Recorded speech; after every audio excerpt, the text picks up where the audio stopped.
Hello दोस्तों, आप सभी का स्वागत है सब सामयिक घटना चक्र के इस ऑनलाइन प्लेटफॉर्म पर। मैं मोहित आप सभी के बीच उपस्थित हूँ। आज अपने इस वीडियो में हम बात करेंगे 17 मई 2025 के महत्वपूर्ण करंट अफेयर जो विभिन्न पत्र पत्रिकाओं में रहे, जैसे Dainik Jagran, the Hindu, Indian express, DD news, PIB, ANI, साथ साथ में आकाशवाणी और दैनिक भास्कर के महत्वपूर्ण खबरों को यहाँ समाहित किया जाता है। ये क्लास आपकी आरओ परीक्षा के लिए तो इंपॉर्टेंट है ही, साथ साथ UP PCS, BPSC, Uttarakhand PSC तथा अन्य एक दिवसीय परीक्षाओं के लिए समान रूप से महत्वपूर्ण है। चलिए स्टार्ट करते हैं। सबसे पहले देखते हैं विश्व हाइपरटेंशन दिवस। उसके पूर्व मैं आपको बता दूं, कुछ लोगों के मैसेज आते हैं कि सर आप लोग जाते हैं ऐप पर और ऐप पे आपने वहाँ जो जहाँ पर रिव्यू दिया जाता है उसमें आप डालते हैं कि सर जो पीडीएफ है डाउनलोड नहीं हो रहा है।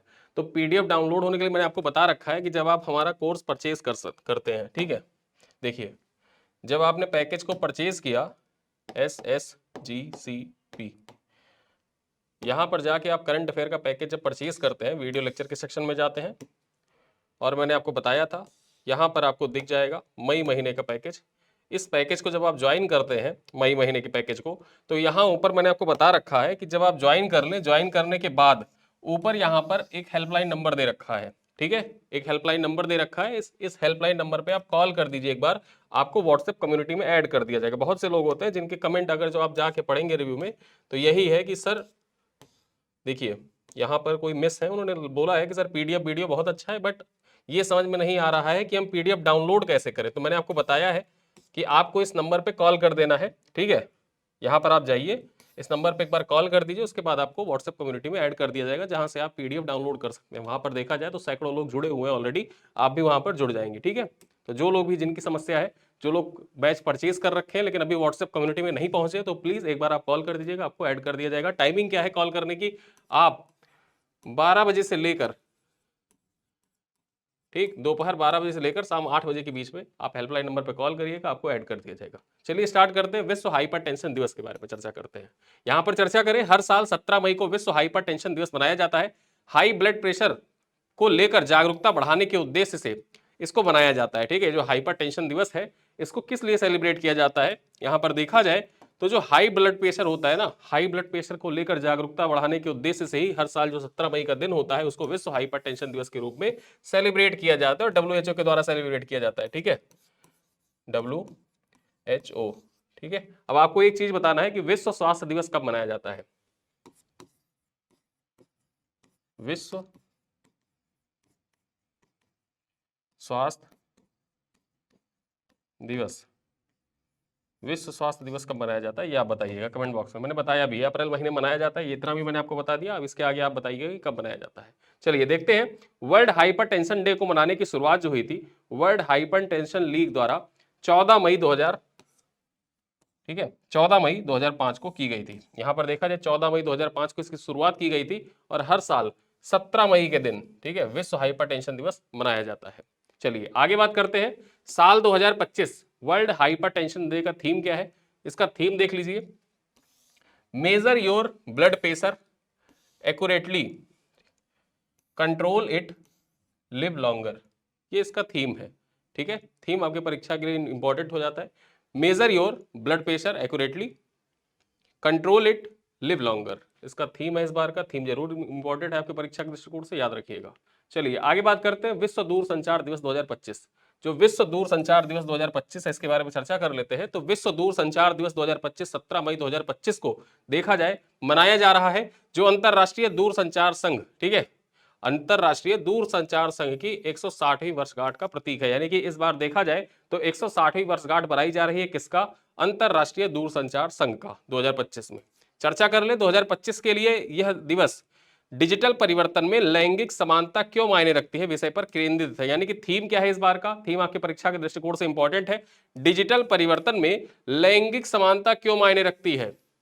इस बार का केंद्रीय विषय है विश्व दूर संचार दिवस का, ठीक है। और विश्व दूर संचार दिवस देखा जाए, यहां पर अंतरराष्ट्रीय दूर संचार संघ की स्थापना के 160 वर्ष पूरे हो गए, उसी के अवसर पर 17 मई के दिन विश्व दूर संचार दिवस मनाया जा रहा है इस बार 2025 में। चलिए आगे बात कर ले, यह वैश्विक अवलोकन डिजिटल प्रौद्योगिकियों की परिवर्तनकारी शक्तियों पर प्रकाश डालता है और विशेष रूप से महिलाओं और लड़कियों के लिए डिजिटल विभाजन को पाटने के महत्व के बारे में जागरूकता को बढ़ाता है। यानी कि 2025 का जो थीम है वो 2025 का जो थीम है, ठीक है, लैंगिक समानता, उसी पर आधारित है इस बार का पूरा जो विश्व दूर संचार दिवस मनाया जा रहा है, ठीक है। चलिए आगे खबर पर चर्चा करते हैं। भार्गवास्त्र का सफल परीक्षण, जो भार्गवास्त्र है इसका सफल परीक्षण किया गया है। देखा जाए तो यहां पर आपके परीक्षा के दृष्टिकोण से इंपॉर्टेंट हो जाता है। यूपी पीसीएस 2024 का आपने पेपर देखा, यूपी पीसीएस 2024 के पेपर में देखा जाए तो डिफेंस करंट अफेयर कूट कूट के भरा हुआ था। ठीक है, जो करंट अफेयर पूछा गया उसमें डिफेंस करंट अफेयर का क्वेश्चन ठीक ठाक मात्रा में थे। वैसी ही संभावना है, क्यों? क्योंकि अभी देखा जाए तो हालिया संदर्भ जो है भारत और पाकिस्तान के बीच में जो घटनाएं घटित हुई, ठीक है, ऑपरेशन सिंदूर चलाया गया, उसके बाद से डिफेंस रिलेटेड करंट अफेयर जो है आपके परीक्षा के दृष्टिकोण से इंपॉर्टेंट हो जाता है। ठीक है, तो यहां पर देखा जाए भार्गवास्त्र का सफल परीक्षण किया गया है। भारत ने भार्गवास्त्र का सफल परीक्षण किया है, जो एक स्वदेशी विकसित उन्नत हथियार प्रणाली है जिसे आधुनिक युद्ध में बढ़ते ड्रोन स्वार्म खतरों से निपटने के लिए डिजाइन किया गया है। यहां पर देखा जाए जो ड्रोन अटैक हुआ था, सोंगर ड्रोन के बारे में, सोंगर ड्रोन, इसके बारे में मैंने आपको बताया था कि ये तुर्की का ड्रोन है। कहां का? तुर्की का ड्रोन है। इस तुर्की के ड्रोन के बारे में मैंने आपको बताया था, और इसी तुर्की के ड्रोन के उपयोग के कारण ही देखा जाए तो भारत में अजरबैजान और तुर्की के जो प्रोडक्ट है उनके बाइकाट का मुहिम चल रहा है वर्तमान में। आप ट्विटर पर जाएंगे, ट्विटर देखेंगे तो boycott Azerbaijan, boycott Turkey trend कर रहा है इंडिया में। ठीक है, क्यों कर रहा है? क्योंकि पाकिस्तान ने जो ड्रोन अटैक किया था उनमें जो ड्रोन इस्तेमाल किए गए थे वो तुर्की के ड्रोन थे। ठीक है, तो देखा जाए अब ड्रोन अटैक की अनमैन्ड एरियल व्हीकल जो होते हैं वो युद्ध जो है, आधुनिक युद्ध है, उनमें महत्वपूर्ण भूमिका अदा कर रहे हैं, जिससे होता क्या है कि कोई भी मानवीय क्षति नहीं होती है। ठीक है, जो गैजेट्स है, गैजेट्स की क्षति भले होती है लेकिन उसमें मानवीय क्षति नहीं होती है। अब मानवीय क्षति जो देश अटैक कर रहा है, जैसे हम अटैक करें किसी के ऊपर, ठीक है, मतलब मान लीजिए कि इंडिया अटैक करेगा, पाकिस्तान के ऊपर अटैक कर रहा है और अगर ड्रोन का इस्तेमाल कर रहा है तो हमारा कोई भी सैनिक ड्रोन में बैठकर तो जा नहीं रहा है, हमने सिर्फ ड्रोन वहां भेजा। अगर उनका डिफेंस सिस्टम कैच कर पाया तो ठीक है, वरना जो हमारा ड्रोन है अगर वो आत्मघाती ड्रोन है तो जाके जहां उसको अटैक करना है वहां पर अटैक कर देगा, ड्रोन खत्म हो जाएगा, लेकिन किसी भी भारतीय सैनिक की हानि नहीं होगी। तो इस वजह से देखा जाए जो आधुनिक वॉरफेयर है उसमें ड्रोन की महत्ता और ज्यादा बढ़ती जा रही है। देश युद्ध में सैनिक भेजने के बजाय ड्रोन भेज रहे हैं, तो ड्रोन से जब भेजा जा रहा है तो उधर से भी भेजा जा सकता है, तो उसकी रक्षा करने के लिए देखा जाए तो भार्गवास्त्र का सफल परीक्षण किया गया है। ठीक है, तो ये क्या है, बेसिकली जो ड्रोन अटैक होता है, ड्रोन अटैक को एकदम से नल एंड वाइड करने के दृष्टिकोण से देखा जाए तो ये इंपॉर्टेंट हो जाता है आपकी परीक्षा के दृष्टिकोण से। चलिए, इसे solar defence and aerospace limited द्वारा विकसित किया गया। किसके द्वारा? Solar defence and aerospace limited के द्वारा विकसित किया गया है। भार्गवास्त्र में हाई किल और सॉफ्ट किल तकनीकी का संयोजन है, जिससे यह शत्रु ड्रोन झुंडों को सटीकता से पहचानकर निष्क्रिय करने में सक्षम है। यानी कि जो भार्गवास्त्र है, ये शत्रु का जो ड्रोन आता है अगर वो समूह में भी आता है, ठीक है, समूह में भी आता है तो उसको भी नष्ट करने में सक्षम है। चलिए आगे बात करते हैं। अगली खबर क्या है? दुनिया का पहला वाणिज्यिक ई मेथनॉल संयंत्र, दुनिया का पहला वाणिज्यिक ई मेथनॉल संयंत्र, इसके बारे में चर्चा कर लेते हैं। डेनमार्क के कैस्सो में 3 मई 2025 को दुनिया का पहला वाणिज्यिक स्तर पर ई मेथनॉल उत्पादन संयंत्र उद्घाटित किया गया। आपके परीक्षा के दृष्टिकोण से बहुत महत्वपूर्ण है कि दुनिया का पहला वाणिज्यिक ई मेथनॉल संयंत्र का उद्घाटन किस देश में किया गया है? डेनमार्क में किया गया है। यह आपके परीक्षा के दृष्टिकोण से इंपॉर्टेंट हो जाता है। 4 ऑप्शन दे सकता है, इंग्लैंड,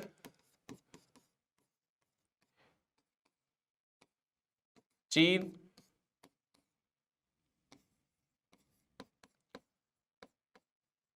डेनमार्क, नॉर्वे। ठीक है, तो यहां पर देखा जाए ई मेथनॉल संयंत्र की स्थापना कहां पे? डेनमार्क की इसकी स्थापना की गई है, इसका उद्घाटन किया गया है। चर्चा कर लेते हैं। यह परियोजना यूरोपियन एनर्जी और जापान की मित्सुई द्वारा संयुक्त रूप से विकसित की गई है। जो ये परियोजना है ये मित्सुई और जापान की मित्सुई और यूरोपियन एनर्जी के द्वारा संयुक्त रूप से विकसित की गई है। आगे चर्चा कर ले। संयंत्र प्रतिवर्ष 42,000 मीट्रिक टन ई मेथनॉल का उत्पादन करेगा, जिसमें नवीकरणीय ऊर्जा और बायोगैस संयंत्रों व अपशिष्ट जलाने से प्राप्त CO2 जो कार्बन डाइऑक्साइड है इसका उपयोग होगा। ठीक है, तो यहां पर देखा जाए जो नवीकरणीय ऊर्जा और बायोगैस संयंत्रों व अपशिष्ट जलाने से प्राप्त जो CO2 होते हैं उनका उपयोग किया जाएगा इस ई मेथनॉल संयंत्र में। ठीक है, कहां पर इसका उद्घाटन किया गया? डेनमार्क में इसका उद्घाटन किया गया। किसके द्वारा विकसित किया गया है? तो यूरोपियन एनर्जी और मित्सुई के द्वारा विकसित किया गया संयुक्त रूप से। चलिए अगली खबर क्या है? भारतीय ग्रैंड मास्टर आर प्रगनानंदा ने जीता सुपर बेट शतरंज क्लासिक टूर्नामेंट। ठीक है। सुपर बेट शतरंज क्लासिक टूर्नामेंट किसने जीता है? तो भारत के ग्रैंड मास्टर है आर प्रज्ञानंद, इन्होंने जीत लिया है। चर्चा कर लेते हैं। रोमानिया के बुखारेस्ट में भारतीय ग्रैंड मास्टर आर प्रज्ञानंदा ने सुपर बेट शतरंज क्लासिक टूर्नामेंट जीत लिया है। प्रज्ञानंद ने अली रेजा फिरोजा और मैक्सिम विचेयर लग्रेव के साथ टाई ब्रेकर के बाद यह खिताब जीता है। ठीक है, यहां पर देखा जाए टाई ब्रेकर के बाद में जो भारत के खिलाड़ी हैं आर प्रज्ञानंदा, इन्होंने सुपर बेट शतरंज क्लासिक टूर्नामेंट जीत लिया है, जिसका आयोजन कहां पर किया गया था, आयोजन और किसने जीता है ये जरूर याद रखिएगा।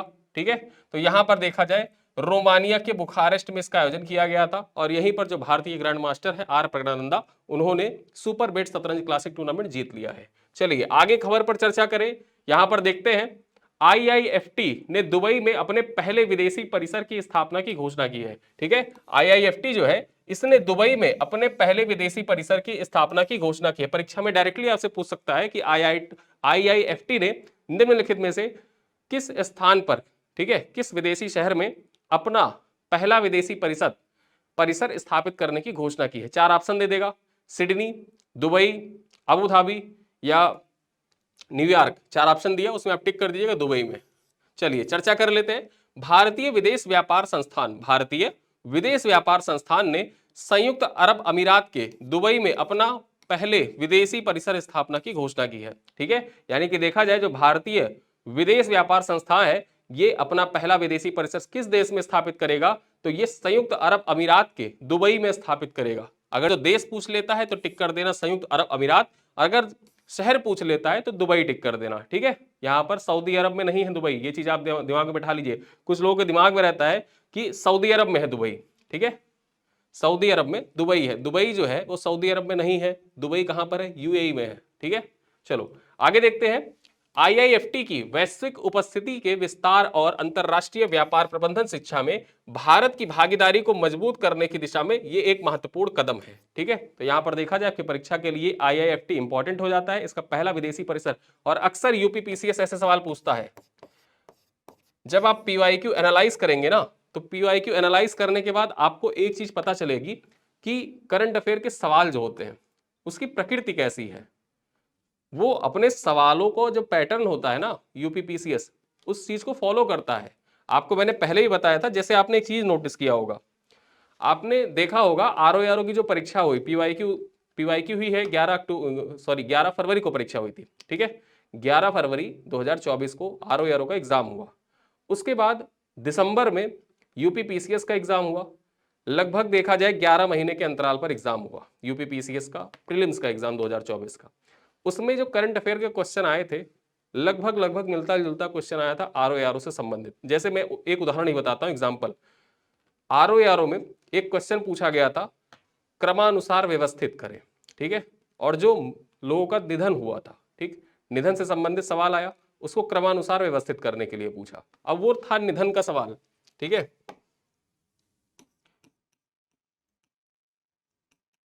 निधन का सवाल था, उसको क्रम के अनुसार व्यवस्थित करना था।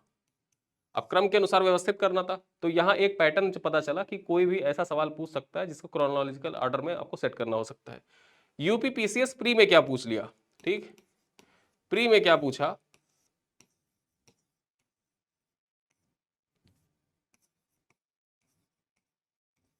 युद्धाभ्यास पूछा और उसको बोला क्रम के अनुसार व्यवस्थित करो, क्रम के अनुसार व्यवस्थित करो युद्धाभ्यास को। तो यहां पर देखा जाए तो उसने निधन को ऐड कर दिया युद्धाभ्यास से। अब इसी चीज को अगर दोबारा से पूछा जाए तो अब जो सम्मेलन हो रहे हैं, ठीक है, समिट जो हो रहे हैं, सम्मेलन, प्रमुख सम्मेलन जो हो रहे हैं, जब आप सम्मेलन को पढ़िए तो उनका जो मंथ है, ठीक है, महीना जो है, कोई इवेंट हो रहा है, कोई स्पेशल इवेंट जो है, ठीक, उसका महीना जरूर याद रखिए किस महीने में हुआ। आपको क्रोनोलॉजिकल ऑर्डर में सेट करने के लिए भविष्य में दे सकता है परीक्षा में। तो जब आप ये सारी चीजें आप कैसे पढ़ते टाइम कैसे आपके दिमाग में आएगा, जब आप PYQ को एनालाइज करेंगे तभी आपके दिमाग में ये सारी चीजें आएंगी। और PYQ को एनालाइज करने के लिए घटना चक्र के द्वारा किताब भी निकाली जाती है। जैसे आप पूर्वावलोकन पढ़ते हैं इतिहास का, भूगोल का, फिर उसके बाद पॉलिटी का, एनवायरमेंट का, सेम वैसे ही आप अपनी किताब पूर्वावलोकन पलट के पीछे देखेंगे कवर पेज पर, जो पिछला कवर पेज है उसमें जब देखेंगे वहां पर एक लिखा है समसामयिकी। ठीक है, जो करंट अफेयर वाली PYQ होती है करंट अफेयर वाली पीवाईक्यू आपको करंट अफेयर का लेवल और स्तर समझने के किस प्रकार से क्वेश्चन आते हैं और किस प्रकार से क्वेश्चन को हमको टैकल करना है, कैसे पढ़ना है, उसके लिए इंपॉर्टेंट हो जाता है। आप लोग कोई टेस्ट सीरीज देते हैं तो टेस्ट सीरीज में सबसे पहले आपके दिमाग में आता है करंट अफेयर, तो पिछला 3 महीने का पढ़ना है, लेकिन क्या पढ़ना है, कैसे पढ़ना है, इस चीज को जब आप पीवाईक्यू एनालाइज करेंगे तभी आपके दिमाग में आएगा। ठीक है, चलो आगे बात करें। उरुग्वे के पूर्व राष्ट्रपति का निधन हो गया। यहां पर देखा जाए बहुत महत्वपूर्ण नाम हो जाता है इनका। ठीक है, ये आपके परीक्षा के दृष्टिकोण से बहुत महत्वपूर्ण नाम हो जा सकता है, एग्जाम में आपके पूछा भी जा सकता है। क्यों पूछा जा सकता है ये चर्चा कर लेते हैं। उरुग्वे के पूर्व राष्ट्रपति होजो मुइका का 89 साल की उम्र में निधन हो गया। इनको देखा जाए तो थ्रोट कैंसर था और थ्रोट कैंसर की वजह से इनका निधन हो गया। उन्हें दुनिया का सबसे गरीब राष्ट्रपति कहा जाता है, इसी वजह से पूछा जा सकता है, दुनिया का सबसे गरीब राष्ट्रपति कहा जाता है। ठीक है, वे 2010 से 2015 तक देश के राष्ट्रपति रहे हैं। और खास बात क्या है कि ये सबसे गरीब राष्ट्रपति क्यों कहा जाता है इनको, इनकी जो संपत्ति है इन्होंने अपनी पूरी संपत्ति दान कर दी। ठीक है, अपनी पूरी संपत्ति दान कर दी और खुद एक लकड़ी के मकान में रहते थे। ठीक है, तो इसी वजह से इनको सबसे गरीब राष्ट्रपति का खिताब इनको मिला हुआ था, सबसे गरीब राष्ट्रपति कहा जाता है इनको। और ये कहा कि पूर्व राष्ट्रपति थे, उरुग्वे के राष्ट्रपति थे। नाम क्या था, होजे मुइका, होजे मुइका इनका नाम था। चलिए आगे बात करें। भारत के 86वें शतरंज ग्रैंड मास्टर, भारत के 86वें शतरंज ग्रैंड मास्टर के बारे में चर्चा कर लेते हैं। यहां पर देखा जाए LR श्रीहरि एशियाई व्यक्तिगत पुरुष शतरंज चैंपियनशिप 2025 में अपना तीसरा ग्रैंड मास्टर मानदंड हासिल करके भारत के 86वें ग्रैंड मास्टर बन गए हैं। परीक्षा वहां से पूछ सकता है, एक तरफ क्या दे देगा, ग्रैंड मास्टर के नाम दे देगा, तो कम से कम आप जो लेटेस्ट वाले हैं एक दो को तो जाने ही रहो। ठीक है, एक दो जाने रहोगे तो आपके परीक्षा के दृष्टिकोण से इंपॉर्टेंट हो जाता है, वहां आप मैच कर लोगे। जैसे यहां पर देखा जाए 86वें ग्रैंड मास्टर कौन, तो इनका नाम है LR श्रीहरि। ठीक है, LR श्रीहरि जो है ये 86वें ग्रैंड मास्टर है। और वहीं पर 85वें की भी बात कर लेते हैं, तो 85वें ग्रैंड मास्टर कौन थे, LR श्रीहरि से पहले तमिलनाडु के KP श्यामा निखिल, जो KP श्यामा निखिल है, ये भारत के 85वें शतरंज ग्रैंड मास्टर थे। तो यहां पर आपको दो पता चल गया, LR श्रीहरि 86वें हैं और वहीं पर जो KP श्याम निखिल है, तो KP श्याम निखिल 85वें शतरंज ग्रैंड मास्टर थे। ठीक है, तो यहां पर देखा जाए, अब आइए चर्चा कर लेते बिंदुओं पर क्या क्या है। LR श्रीहरि एशियाई व्यक्तिगत पुरुष शतरंज चैंपियनशिप 2025 में अपना तीसरा ग्रैंड मास्टर मानदंड हासिल करके भारत के 86वें ग्रैंड मास्टर बन गए हैं। एशियाई व्यक्तिगत पुरुष शतरंज चैंपियनशिप 6 से 15 मई 2025 तक LN संयुक्त अरब अमीरात में आयोजित की गई थी। ठीक है, आगे चर्चा करें। LR श्रीहरि से पहले तमिलनाडु के KP श्याम निखिल भारत के 85वें ग्रैंड मास्टर थे। P श्याम निखिल जो है ये 12 मई 2024 को दुबई पुलिस मास्टर शतरंज प्रतियोगिता में यह प्रतिष्ठित खिताब की उपाधि जीती थी। यानी कि 85वें शतरंज जो ग्रैंड मास्टर थे, इनको खिताब कब मिला था, किस मतलब कौन से इवेंट के दौरान इनको मिला था, तो दुबई में जो पुलिस मास्टर शतरंज प्रतियोगिता आयोजित की गई थी उसी के दौरान देखा जाए ये भारत के 85वें शतरंज ग्रैंड मास्टर बन गए थे। ठीक है, नाम क्या था, KP श्याम निखिल, और अभी जो बने हैं उनका नाम क्या है, LR श्रीहरि। ठीक है, चलो आगे हम बात करें। भारत समावेशी शिखर सम्मेलन 2025, जो भारत समावेशी शिखर सम्मेलन 2025 है, इसके बारे में चर्चा कर लेते हैं। तो वैश्विक सुगम्यता जागरूकता दिवस के अवसर पर 15 मई 2025 को नई दिल्ली में भारत समावेशी शिखर सम्मेलन आयोजित किया गया। ठीक है, भारत समावेशी शिखर सम्मेलन कहां पर आयोजित किया गया, परीक्षा में आपसे पूछे तो इसका आयोजन कहां पर हुआ था, नई दिल्ली में हुआ था। नई दिल्ली में इसका आयोजन हुआ। किसके द्वारा किया गया इसका आयोजन, तो आगे उसके बारे में चर्चा करते हैं। वैश्विक सुगम्यता दिवस हर साल मई के तीसरे गुरुवार को मनाया जाता है। सबसे पहले तो ये जान लो। ठीक है, जो मई का तीसरा गुरुवार होता है उसी दिन वैश्विक सुगम्यता दिवस मनाया जाता है हर साल। तो इस बार कब पड़ा था, 15 मई को पड़ा था। ठीक, 15 मई को पड़ा था। और इसी दिन देखा जाए भारत समावेशी शिखर सम्मेलन 2025 का आयोजन किया गया था नई दिल्ली में। आगे चर्चा कर ले। भारत समावेशी शिखर सम्मेलन का आयोजन केंद्रीय सामाजिक न्याय एवं अधिकारिता मंत्रालय के दिव्यांगजन सशक्तिकरण विभाग के द्वारा किया जाता है। परीक्षा में आपके पूछ सकता है कि भारत समावेशी शिखर सम्मेलन का आयोजन कहां पर किया गया, नई दिल्ली में किया गया। इसका आयोजन कब हुआ, तो इसका आयोजन 15 मई 2025 को हुआ। आयोजन किसके द्वारा किया गया, तो इसका आयोजन जो है ये सामाजिक न्याय एवं अधिकारिता मंत्रालय के अधीन कार्य करने वाला दिव्यांगजन सशक्तिकरण विभाग जो है इसी के द्वारा इसका आयोजन किया गया था। आगे चर्चा करने। भारत समावेशी शिखर सम्मेलन नई दिल्ली में भौतिक और हाइब्रिड दोनों तरीकों से आयोजित किया गया था। यानी कि वर्चुअल और जो फिजिकली था दोनों तरीके से आयोजित किया गया। शिखर सम्मेलन का उद्देश्य जो है ये समावेशी विकास को बढ़ावा देने तथा विकलांग या दिव्यांग लोगों के लिए डिजिटल सामग्री सुलभ कराने के बारे में जागरूकता को बढ़ाना था। ठीक है, यानी कि जो दिव्यांग लोग हैं उन दिव्यांग लोगों के लिए जो डिजिटल सामग्री है उसको सुलभ कराने के उद्देश्य से ही भारत समावेशी शिखर सम्मेलन 2025 का आयोजन 15 मई 2025 को नई दिल्ली में किया गया। ठीक है, किसके द्वारा किया गया था इसका आयोजन? तो दिव्यांग सशक्तिकरण विभाग, जो किसके अंतर्गत कार्य करता है? केंद्रीय सामाजिक न्याय एवं अधिकारिता मंत्रालय के अधीन कार्य करता है। चलिए आगे बात करें, बिहार सरकार ने गया शहर का नाम बदला। ठीक है, बिहार सरकार के द्वारा जो गया शहर है, अब गया शहर का नाम परिवर्तित कर दिया गया है। ठीक है, अब उसको गया के नाम से नहीं जाना जाएगा, गया जी कहा जाएगा। ठीक है, यहां पर देखें 71वीं बीपीएससी वाले ध्यान दें, ये पॉइंट, ये खबर आपकी परीक्षा के दृष्टिकोण से इंपॉर्टेंट है। यहां कैबिनेट के 3 फैसलों के बारे में जिक्र किया गया है, इसी वजह से इंपॉर्टेंट हो जाता है। बिहार सरकार ने 16 मई को गया शहर का नाम बदलकर गया जी करने के प्रस्ताव को मंजूरी दे दी है। मुख्यमंत्री नीतीश कुमार की अध्यक्षता में हुई राज्य मंत्रिमंडल की बैठक में यह निर्णय लिया गया। ठीक है, 16 मई को देखा जाए राज्य मंत्रिमंडल, जो बिहार राज्य मंत्रिमंडल है उसकी बैठक हुई और उसी बैठक के दौरान यह निर्णय लिया गया कि जो गया शहर है, गया शहर को गया जी के नाम से जाना जाएगा। और अन्य कैबिनेट के फैसले 2 और कौन से लिए गए जो आपके परीक्षा के लिए इंपॉर्टेंट है? यहां देखा जाए कैबिनेट ने बिहार राज्य जीविका कोष ऋण सहकारी समिति लिमिटेड के गठन की भी मंजूरी दे दी है। ठीक है, यहां पर देखा जाए तो बिहार राज्य जीविका कोष ऋण सहकारी समिति लिमिटेड के गठन को मंजूरी दे दी है, जिससे जीविका बैंक की स्थापना का मार्ग प्रशस्त होगा, जहां से जीविका दीदियां जो है ये ऋण ले सकेंगी। ठीक है, तो जीविका बैंक की स्थापना की जो मंजूरी है वो भी कैबिनेट के द्वारा प्रदान कर दी गई है। साथ ही साथ देखा जाए तो मंत्रिमंडल ने कैंसर के रोकथाम और उपचार के लिए Bihar cancer care and research society की स्थापना के स्वास्थ्य विभाग के प्रस्ताव को भी मंजूरी दे दी है। यानी देखा जाए जो बिहार का स्वास्थ्य विभाग था उसके द्वारा एक प्रस्ताव रखा गया था सरकार के समक्ष कि बिहार कैंसर केयर एवं रिसर्च सोसाइटी जो है इसकी स्थापना की जाए, और इसकी स्थापना को मंजूरी बिहार सरकार की जो कैबिनेट थी उसके द्वारा प्रदान कर दी गई है। तो ये तीनों पॉइंट आपके परीक्षा के दृष्टिकोण से इंपॉर्टेंट हो जाते हैं जो 71वीं बीपीएससी देने जा रहे हैं। चलिए अगली खबर पे चर्चा करें।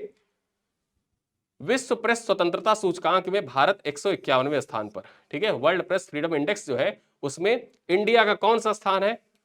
151वां स्थान है। चर्चा कर लेते हैं। सबसे पहले तो ये जान लो, जब भी आप कोई इंडेक्स पढ़ रहे हो तो आपको आपके दिमाग में 4 चीजें होनी चाहिए। पहली चीज क्या है? टॉप पर कौन है। ठीक है, दूसरी चीज क्या है? किसके द्वारा निकाली जाती है। तीसरी चीज भारत की रैंक क्या है, और चौथी चीज अंतिम स्थान पर कौन है। इससे अलावा, ठीक है, इसके अलावा जो चीजें हैं वो बहुत एडवांस में जाके अगर पूछ रहा है तो टॉप के 3 पूछ लिया, टॉप 3 पूछ लिया। ठीक है, या लास्ट के 3 पूछ लिया। बस कोई भी इंडेक्स आप तैयार करिए तो आपको 4 बेसिक चीजें जो होती है उनको तैयार करके रखना है। किसके द्वारा निकाला जाता है, ठीक है, भारत की रैंक क्या है, टॉप पर कौन है, और अंतिम स्थान किसका है। बहुत एडवांस गया तो टॉप 3 को याद कर लीजिए। रैंकिंग में टोटल कितने देश शामिल हैं उनको तैयार कर लीजिए। तो यहां पर देखा जाए जो वर्ल्ड प्रेस फ्रीडम इंडेक्स है ये किसके द्वारा जारी किया जाता है? Reporters without border. किसके द्वारा?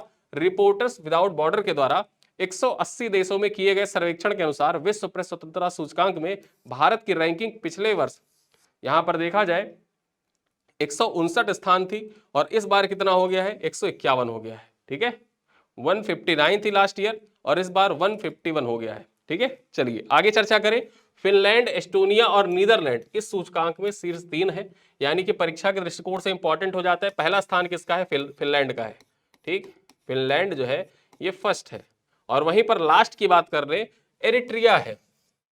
एरिट्रिया का स्थान कौन सा है? 180वां है। टोटल कितने कंट्री यहां पर शामिल है? 180 देश शामिल है। ठीक, भारत की रैंक क्या है? तो भारत की रैंक 151 है। टॉप पर कौन है? फिनलैंड है।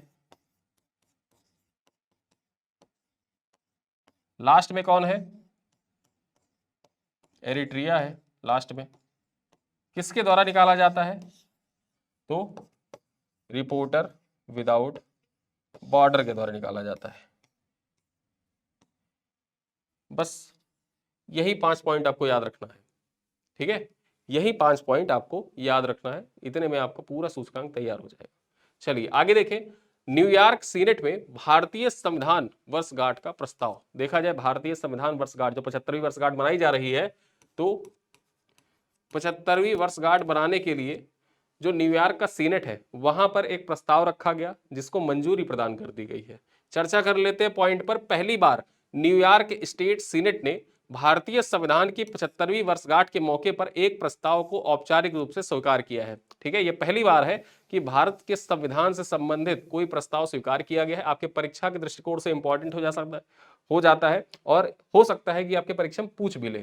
पूछेगा कैसे कि निम्नलिखित में से किस शहर के सीनेट के द्वारा भारत के संविधान के 75वीं वर्षगांठ मनाने के उद्देश्य से पारित प्रस्ताव को मंजूरी प्रदान की गई। डायरेक्टली आपसे ऐसे ही क्वेश्चन पूछेगा जैसे मैंने ओरली आपसे सवाल पूछा, और क्वेश्चन में रिटन फॉरवर्ड में ऐसे आपसे सवाल पूछा जा सकता है। आपको शहर का नाम टिक करना होगा, कौन से शहर की सीनेट है, तो न्यूयॉर्क शहर की सीनेट है वो। ठीक है, चलो आगे देखते हैं। न्यूयॉर्क स्टेट सेनेटर जेरेमी कूनी, ठीक है, यहां पर देखा जाए किसके द्वारा रखा गया था, तो जेरेमी कूनी वर्तमान में न्यूयॉर्क स्टेट सीनेट में एकमात्र भारतवंशी हैं और उन्होंने यह ऐतिहासिक प्रस्ताव पेश किया था। ठीक है, किसके द्वारा पेश किया गया था, ये है जेरेमी कूनी और एकमात्र भारतवंशी है।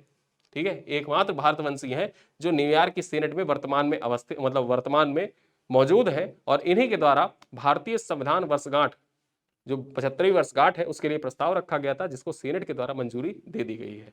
चलिए अगली और अंतिम खबर है आज की परीक्षा के दृष्टिकोण से इस वीडियो क्लास की। देखा जाए, लंदन के बेलिंगबरो के मेयर बने भारतीय मूल के राजकुमार मिश्रा। लंदन के बेरिंगबरो जो है, बेलिंगबरो, यहां पर मेयर बन गए हैं, भारतीय मूल के हैं। और खास बात क्यों हो जाता है, ये उत्तर प्रदेश के हैं। उत्तर प्रदेश के कहां, मिर्जापुर के। ठीक है, चर्चा कर लेते हैं।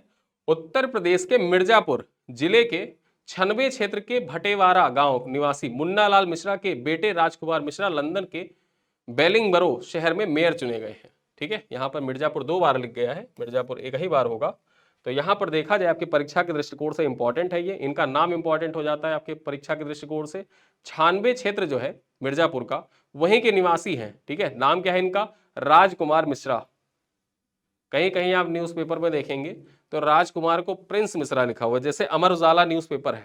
ठीक है, अमर उजाला न्यूज़पेपर अब अपना इंग्लिश वर्जन निकाल रहा है तो उसने प्रिंस मिश्रा लिखा हुआ है, प्रिंस मिश्रा। ठीक है, प्रिंस मिश्रा नहीं, इनका नाम राजकुमार मिश्रा है। चलो आगे देखें।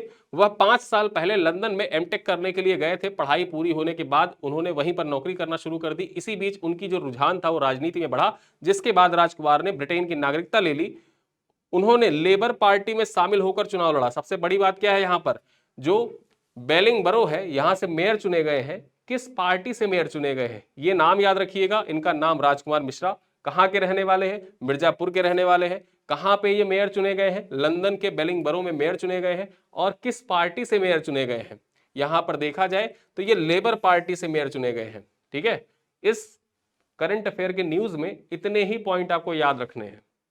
बताने के लिए तो पूरी कहानी लिख रखी है मैंने, लेकिन आपको याद कितना रखना है वो मैंने आपको बता दिया। ठीक है, तो उन्होंने लेबर पार्टी में शामिल होकर चुनाव लड़ा और बीते 3 अप्रैल को काउंसलर चुने गए थे।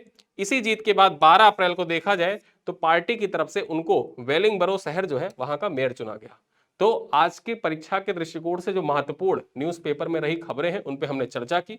अब मैं आपसे कुछ सवाल पूछूंगा जिनका जवाब आपको कमेंट बॉक्स में देना है। चलिए, पहला प्रश्न क्या है, विश्व हाइपरटेंशन दिवस 2025 का थीम क्या है। थीम आपको बताना है, control blood pressure, save life, accurate BP monitoring for everyone, measure your blood pressure accurately, control it, live longer, beat high blood pressure together. Theme कौन सा है आपको बताना है। यहां पर कौन सा ऑप्शन सही है, A B C D, 4 option है। क्वेश्चन नंबर 2 है, 2025 में विश्व दूरसंचार दिवस का विषय क्या है। स्मार्ट संचार प्रणाली, डिजिटल विकास में लैंगिक संतुलन, डिजिटल परिवर्तन में लैंगिक समानता क्यों मायने रखती है। ठीक है, और सभी के लिए सुलभ इंटरनेट। 4 ऑप्शन है, इन चारों में से कौन सा सही है कमेंट करके बताइए। क्वेश्चन नंबर 3 है, भार्गवास्त्र किस खतरे से निपटने के लिए विकसित किया गया है। मिसाइल हमले से, टैंक आक्रमण से, ड्रोन स्वार्म से, और डी है समुद्री घुसपैठ से। यहां पर देखा जाए दुनिया का पहला वाणिज्यिक ई मेथनॉल संयंत्र किस देश में स्थापित हुआ है। जर्मनी में, डेनमार्क में, जापान में या नीदरलैंड में। क्वेश्चन नंबर 5 है, सुपर बेट शतरंज क्लासिक टूर्नामेंट 2025 कहां आयोजित हुई थी। दुबई में, पेरिस में, बुखारेस्ट में या मुंबई में। अगला क्वेश्चन है, भारतीय विदेश व्यापार संस्था IIFT ने अपना पहला विदेशी परिसर कहां स्थापित करने की घोषणा की है? लंदन, दुबई, सिंगापुर या न्यूयॉर्क। क्वेश्चन नंबर 7 है, होजे मुइका को क्यों दुनिया का सबसे गरीब राष्ट्रपति कहा जाता है? क्योंकि वो किसान थे, ठीक है। उन्होंने अपना वेतन गरीबों को दान दे दिया, उन्होंने लकड़ी के घर में रहना चुना, उपरोक्त सभी। तो यहां पर देखा जाए, इस प्रश्न का उत्तर मैं आपको बता देता हूं। दुनिया का सबसे गरीब राष्ट्रपति इसीलिए कहा जाता है क्योंकि वो एक तो किसान भी थे, ठीक है, वो किसान फैमिली से आते थे, और उन्होंने अपना पूरा वेतन जो था वो गरीबों को दान कर दिया था, ये मैंने आपको बता ही दिया है, और लकड़ी के घर में रहना चुना था, और इसी वजह से देखा जाए तो उनको सबसे गरीब राष्ट्रपति कहा जाता है। इसी वजह से क्वेश्चन नंबर 7 का ऑप्शन नंबर डी सही हो जाएगा। अगली खबर क्या है? भारत के 86वें शतरंज ग्रैंड मास्टर कौन बने हैं? आपको बताना है जो 86वें ग्रैंड मास्टर हैं वो कौन है, ठीक है। 85 में भी लिखा है, 86 में भी लिखा है, ये आपको बताना है। चलिए 9वां क्वेश्चन है, भारत समावेशी शिखर सम्मेलन 2025 किस मंत्रालय द्वारा आयोजित किया गया था? जो भारत समावेशी शिखर सम्मेलन 2025 है, 15 मई 2025 को इसका आयोजन किया गया था। कौन सा मंत्रालय इसका आयोजन कर रहा था? स्वास्थ्य एवं परिवार कल्याण मंत्रालय, सामाजिक न्याय एवं अधिकारिता मंत्रालय, शिक्षा मंत्रालय, महिला एवं बाल विकास मंत्रालय, ठीक है। तो आपको बताना है कौन सा मंत्रालय इसको आयोजित कर रहा था। अंतिम प्रश्न है, भारतीय संविधान की 75वीं वर्षगांठ पर न्यूयॉर्क स्टेट सीनेट में प्रस्ताव किसने प्रस्तुत किया? राजकुमार मिश्रा, जेरमी कुनो, जॉन डो, अल्बर्ट पीटरसन। तो यहां पर 4 ऑप्शन है और टोटल 10 क्वेश्चन मैंने आपसे पूछे हैं। इससे पूर्व जब वीडियो मैंने स्टार्ट किया था तब मैंने एक क्वेश्चन पूछा था कि विश्व स्वास्थ्य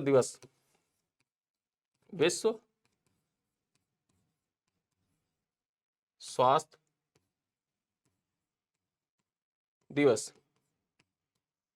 ये कब मनाया जाता है, ठीक है, कब मनाया जाता है? तो यहां पर आपसे 11 क्वेश्चन टोटल पूछे गए हैं और इन 11 प्रश्नों का उत्तर आप प्रयास करिए कि कमेंट बॉक्स में जरूर लिखिए, ठीक है। और इसी के साथ वीडियो पसंद आए तो अपने दोस्तों के साथ साझा जरूर किया करिए, ठीक है, और वीडियो को लाइक किया करिए, अपने दोस्तों के साथ शेयर करिएगा वीडियो पसंद आए तो। इसी के साथ इस वीडियो को मैं यही समाप्त करता हूं। मिलते हैं कल की क्लास में। कल यूपी स्पेशल की क्लास आएगी, जो मार्च महीने के महत्वपूर्ण खबरें हैं उन खबरों पर चर्चा की जाएगी। कोशिश रहेगी कि जो मोस्ट इंपॉर्टेंट टॉपिक्स हैं उन पर चर्चा की जाए, और उस वीडियो को भी भरपूर प्यार दीजिएगा, अपने दोस्तों के साथ साझा करिएगा। मिलते हैं कल की क्लास में, तब तक के लिए धन्यवाद।